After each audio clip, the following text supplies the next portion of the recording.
pistols and guns. That is all fake and fabrication. There was a French newspaper, which we mentioned in one of our previous program, which has analyzed these pictures that the Israeli government has released, and it shows that there are date stamps on these pictures, and they show that these pictures are from other incidents, and they had nothing to do with these charity workers. And they were from 2006. Very briefly, we've got a couple of more minutes for a break, Ibrahim. Then what was the first thing that you saw and you were horrified and you wanted to do something and stop this massacre of 9 people and, you know, the cold-blooded murder of these 9 people, innocent people, unarmed innocent people? Just like Sister Laura said, it all started from 11 o'clock the previous evening. We saw our naval ships, one towards the right of the ship, one towards the left of the ship. And within about half an hour, they disappeared. Whether they closed the lights, whether they switched off the lights, we don't know where they went. And then we started seeing helicopters, and we saw a drone come across from, you know, above the ship. And that's when we kind of realized, you know, things are getting a bit more heavy-handed, you know, things are going to start. And it carried on till about 2 in the morning, and then the helicopter still flying past, and that's when we got some news from the other cargo boat, the IHH cargo ship, the Daphne, that there's something in the water. We put on our torches, the ones that were on the ship, but we couldn't see anything. And then, like Laura said, at prayer time, about 4 o'clock, that's when, just after prayer, when the first boats started coming, the small boats that actually were dropped into the water from the naval ships, and also the helicopter that came from the naval ships. Just to this bit, sorry, Alex, you want to add something to what Ibrahim is saying?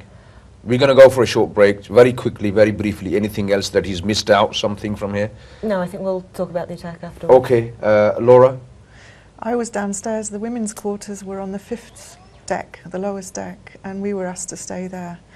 And suddenly somebody came running down for any medical assistance, anybody with any first aid or medical training, could they please go and help? So that was what happened immediately after the dawn prayer. I'd just done a training course actually for first aid, and so I did run up to the middle floor, and already we had wounded and dying people. So the attack was very vicious. While you were downstairs, Yeah. You didn't know what was happening? No, we couldn't we couldn't hear, no. You didn't hear any like bullet shots being No. shot or blasts or anything? No, we had like metal shutters that had been put over the windows, obviously, you know, to protect us. So we couldn't actually hear what was going on like 4 or 5 decks above. Okay. How many decks were they all together? Five decks. Yeah. One of the victims, a young guy, he was Turkish, and he was shot 5 times from point blank in the face. 5 times? Do you know this one? I've just recently read a report that most of the killed were shot more than 4 times. 9 people So shot, 9 people. but 30 to 50 shots have been used over those people. I think in some reports they're saying 9, but I think there is more. There was more killed. We hear that some of the people have been thrown overboard as well. Yes, again, a few reports that I've read that some people were thrown overboard, and some people have not yet been accounted for. Inshallah, Those bodies have not been found, is that what you mean? Yes, supposedly they were thrown, they were injured, they were tied up, and they were thrown overboard. Inshallah, I'll be talking to some of the IHH members to see what the latest is. Hang on. They were tied up. They were tied up. The hands were tied up. After they were injured. They were injured. Yes. First they were injured. Yes, first they were injured. Then they were tied up. Yeah. Then they were... And then they were thrown into the water. And since then they have not been found? The last time I heard, 3 of them have not been found. But hopefully later on I will speak to the officials and see what is the latest with these. Yourself, did you face anything? I was on the middle deck at the back of the ship, just keeping an eye out of what was happening, and then all of a sudden we hear the helicopter coming. The helicopter started shooting within 5 minutes of arriving on top of the ship. It didn't actually land on the ship, it was just hovering above the ship. once it was above the ship, it started shooting without even landing on the ship. And thus, within minutes, the first victim, he was a Turkish journalist, and he was only taking a picture. And I went upstairs to the upper deck, to the top deck, and we were told that this is the first martyr, because in Islamic terms, how old was he was about 40 years old. In Islamic terms, the word shaheed comes.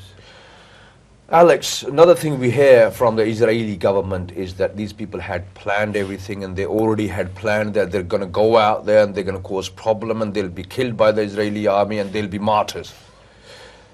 I think that's What would be your answer if somebody asks you, whether they have already planned everything that they're going to become martyrs?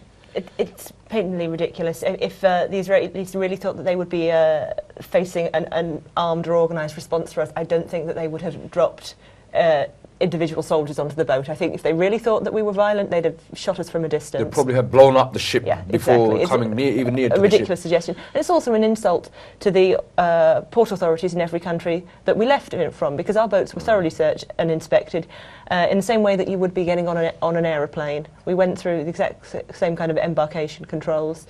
Half the authorities in the Mediterranean have searched our boats. Nobody else thought there was anything risky on Before them. you got near Israel or this, wherever you were attacked, your boat was attacked, which country were you actually thoroughly checked by? Well, the before you got IHH there? boats departed from Turkey. I was on a boat that departed from Crete. Other boats departed from Greece. And the Rachel Corrie, which joined later, departed from Ireland. Now, as we hear that out of these 6 boats, this was the only troublemaking boat and the other 5 were very peaceful. What is truth about That's behind just this? not true. What happened? All the boats in the flotilla were attacked. I was aboard the Samud, meaning steadfastness in Arabic, which was very close to the Marmara when it was attacked. And they initially came towards both of us with their Zodiac ribs, the speedboats.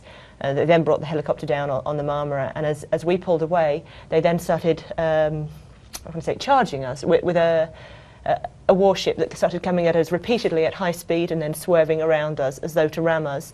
And in a previous voyage, one of the Free Gaza boats was rammed 3 times. And I was on a very small boat this time that had had some mechanical problems, and we transferred most of our passengers off. So we were just 17 people on a 25-metre long boat, 10 women and 7 men. And we were approached with violence.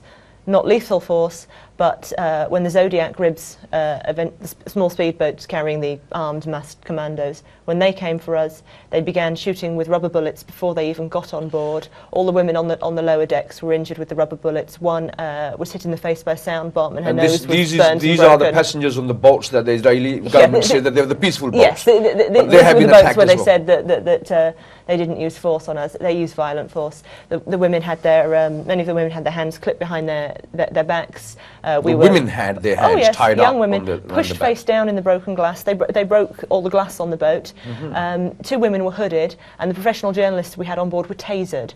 Interestingly, they were Australian professional journalists. The 3 soldiers who came up to the upper deck where we were also Australians. And the journalists put their hands up and said, "We're journalists."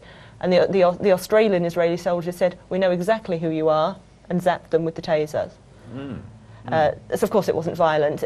Then we were all made to sit on the broken glass, even though there were cushions. We were told to sit on the broken glass.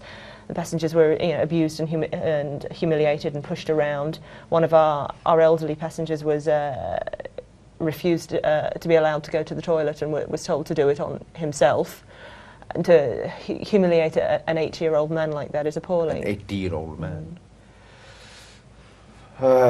Very sad. It's Laura, a complete lie that what happened on the Marmara was somehow because of the response of the passengers. All the boats were treated with violence before they even got on board. did you see any people, Laura, any people being hurt or shot, being killed by the Israeli armies that time? I didn't, because I was on the deck where they brought all the wounded. As I was saying, I ran upstairs at the request of urgent help from anybody with any medical experience. So when I got upstairs, we had 2 or 3 men already. Their doctors were battling to resuscitate them. There was blood all over the floor, and then inside, this was just outside the door of the salon, and then inside the salon where we had benches and tables, which had actually been the sleeping quarters, there must have been more than 20 wounded.